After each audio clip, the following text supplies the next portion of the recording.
Suagina pinaka petani mejantan patah sekadi suagina tiosan, sane karepen antuk mekudang-kudang pikobet. Petani Kabuatang mangda presiden ngarepen pikobet pertanian sane wenten. Nelebang widang pertanian mejantan nentan presiden lempar saking kuendanan pikobet. Lebih malih pertanian bagat ngandalang masa wiaden alam. Sejauh ngarepen pikobet pertanian, wentan mekudang-kudang pidap-dap sani patut kelasana yang sekadi sani kelasana yang antuk petani saking kota Denpasar Iwayan Arnaya. Ipun latarang pikobet sani ketah karepin wantaring kuendanan to Yesubak.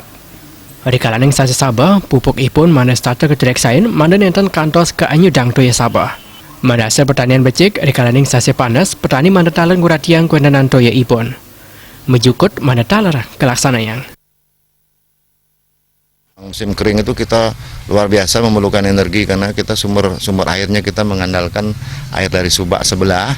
Jadi kadang-kadang dia surut kecil. Nah, kita itu perlu perjuangan yang luar biasa untuk mencari itu gitu. Iya. Nah, untuk kalau hujan gimana, Pak?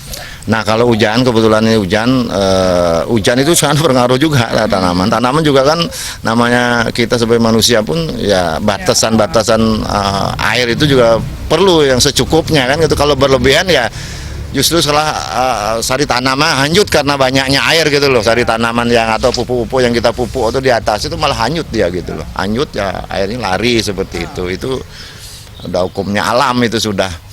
Tapi itulah namanya konsekuensi kita jadi petani, ada dua musim panas dan musim hujan seperti itu. Nah itu mungkin akhirnya ada pengaruh terhadap kualitas tanaman yang dihasilkan ketika menemukan musim-musim seperti itu.